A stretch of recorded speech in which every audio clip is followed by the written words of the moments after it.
నమస్తే RTV news కి స్వాగతం. మీ సమస్య పరిష్కారమే మా లక్ష్యం. మీ సమస్యలను వాట్సాప్ చేయండి చాలు. 9492726238.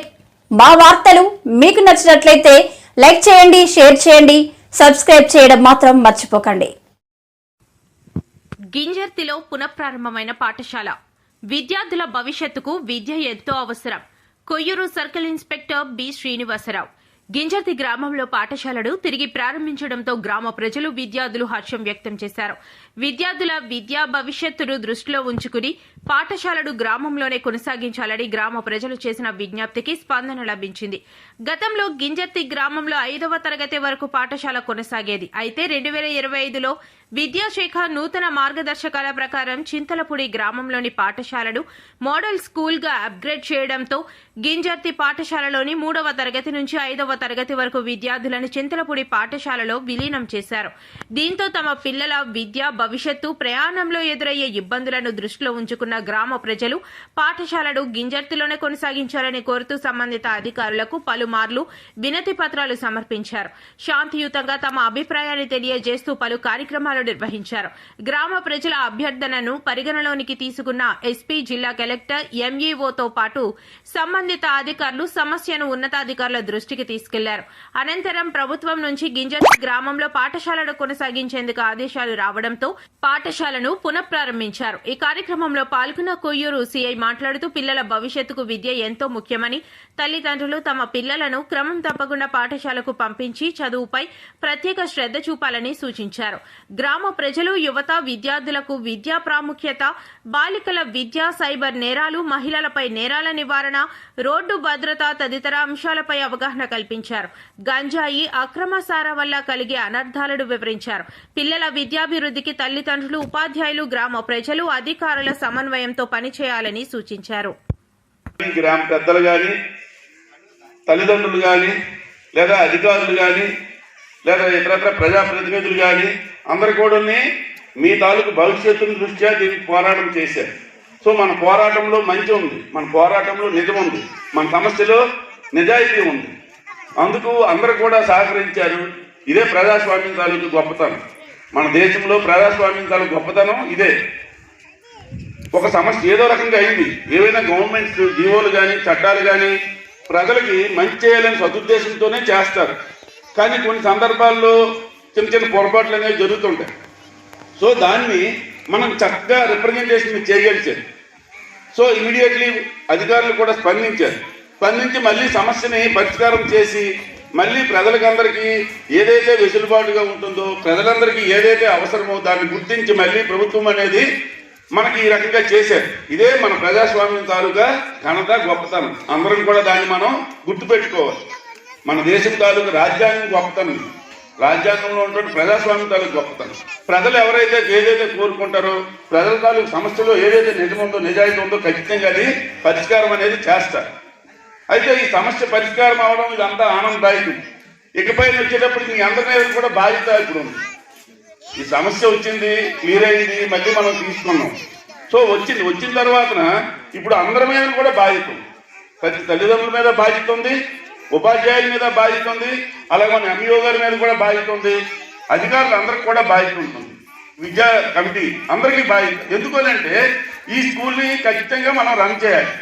ఈ స్కూల్లో ఉన్నటువంటి పిల్లలు ఈరోజు మీరు ఎంత పోరాటం చేసి సాధించినటువంటి స్కూల్లో చదువుకున్నటువంటి విద్యార్థులు రేపు ఒక మంచి అధికారులు అవుతారు. ఒక ఐఏఎస్ అధికారి అవ్వచ్చు, ఒక ఐపీఎస్ అధికారి అవ్వచ్చు, లేదా ఒక డాక్టర్ అవ్వచ్చు, లేదా ఒక పోలీస్ అధికారి అవ్వచ్చు, లేదా ఇతరత్ర ఏదైనా అవ్వచ్చు. వాళ్ళు గర్వంగా వచ్చి చెప్పుకునేటటువంటి పరిస్థితి అటువంటి రోజు రావాలి. ఇది మనం సాధించుకొని ఏదో మనం ఇక్కడ చెక్కలు గుద్దుకొని ఇక్కడ ఏదో మీటింగ్లు పెట్టుకొని ఉపన్యాసాలు ఇచ్చుకొని వెళ్ళిపోవడం వల్ల ఉపయోగం ఏం లేదు. పిల్లలందరూ మీరందరూ జాగ్రత్తగా వినాలి. మీరందరూ కూడా క్రమశిక్షణతో ఉండాలి. క్రమశిక్షణతో కూడినటువంటి విద్యను మీరందరూ కూడా అభ్యసించాలి. అప్పుడు మాత్రమే మన గ్రామ ప్రజలు కానీ, పెద్దలు కానీ చేసినటువంటి పోరాటానికి కానీ, లేదా అధికారులు స్పందించినటువంటి తీరుకు కానీ ఉపయోగం అనేది ఉంటుంది. దాని తాలూకా ఫలం అనేది దొక్కుతుంది. మీ అందరూ కూడా చక్కగా చదవాలి. అలాగే ప్రతి తల్లిదండ్రులు కూడా పిల్లలు ఎలా చదువుతున్నారని గమనించాలి. ప్రతిరోజు సాయంత్రం ఇంటికి వచ్చిన తర్వాత వాళ్ళు ఏం హోంవర్క్ చేస్తున్నారా లేదా, అలా అని మనం వాళ్ళని కొట్టకూడదు, అలా అని తిట్టకూడదు, అలా అని పక్కవాడితో మనం కంపారిజన్ చేయకూడదు.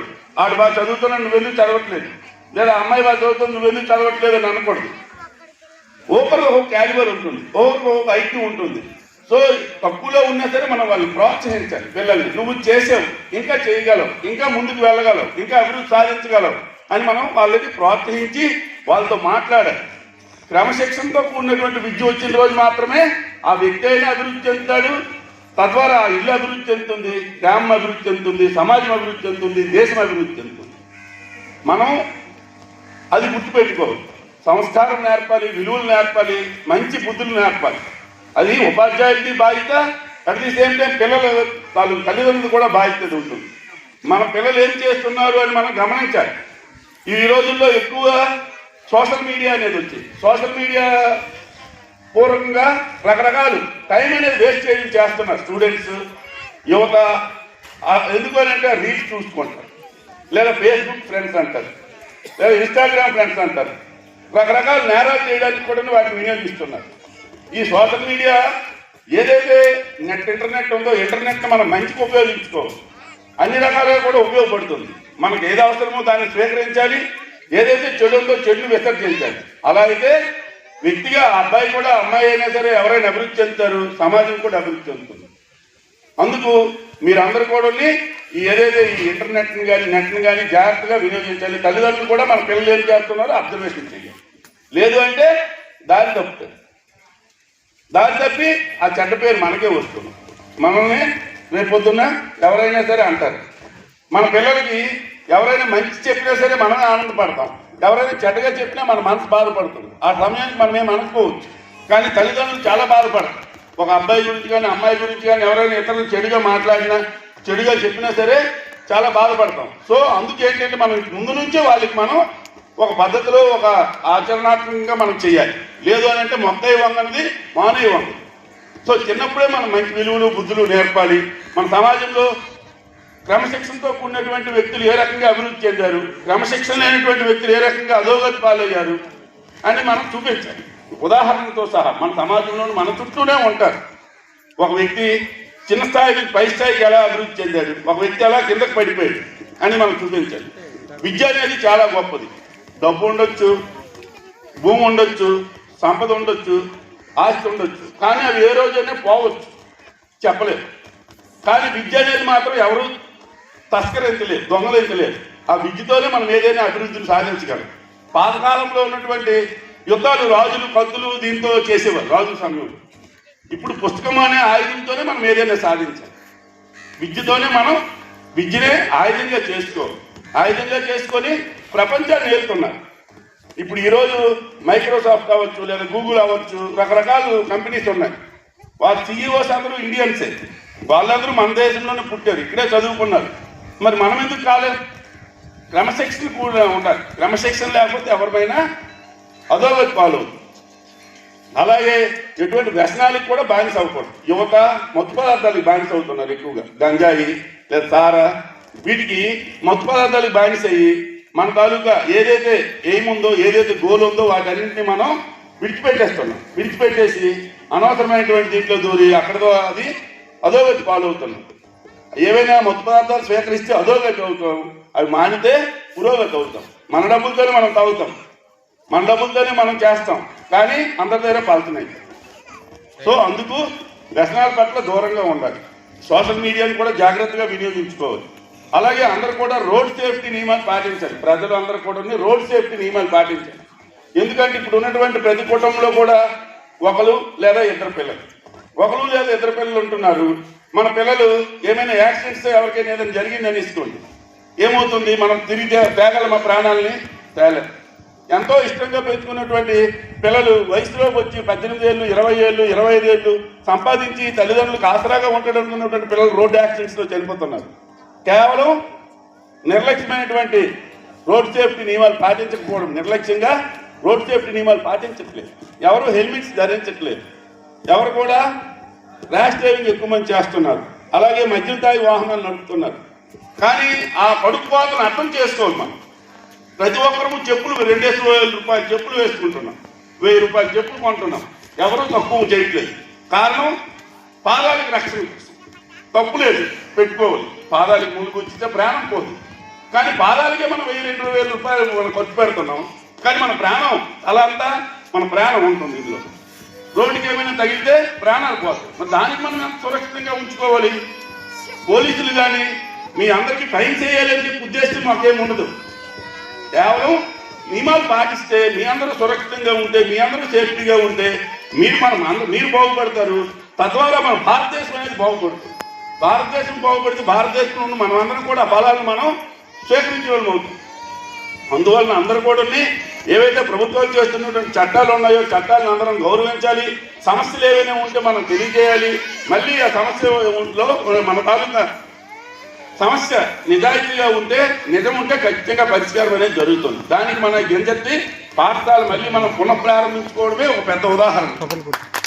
అందరూ కూడా దీన్ని మనం గుర్తించి ఎట్టి పరిస్థితిలోనైనా సరే ఇక్కడ నుంచి మన ఉపాధ్యాయులు, విద్యార్థులు, తల్లిదండ్రులు అందరూ కూడా కలిసికట్టుగా ఈ గింజెత్తి పాఠశాలలో నుండి మంచి విద్యార్థులు, దేశ భవిష్యత్తు ఉపయోగపడేటటువంటి విద్యార్థులు తయారవ్వాలని ఆకాంక్షిస్తున్నాను నేను. మీ అందరూ కూడా ఆ రకంగానే ఒక పట్టుదలతో ఉండి పిల్లల్లోనూ కూడా మంచి బుద్ధులు ఇప్పటి నుంచి నేర్పుతూ మంచి గ్రామానికి ఆదర్శమైనటువంటి గ్రామంగా తీర్చిదిద్దాలని ప్రజలందరూ కూడా సహకరించి మంచి స్థాయికి తీసుకువెళ్ళాలని చెప్పి అందరికీ కోరుకుంటున్నాను. అదే రకంగా ఈ కార్యక్రమం ఏదైతే ఈరోజు ఇది ఉందో దీనికి సంబంధించినంత వరకు మన ఎంఈఓ గారు మొత్తం తెలియజేశారు.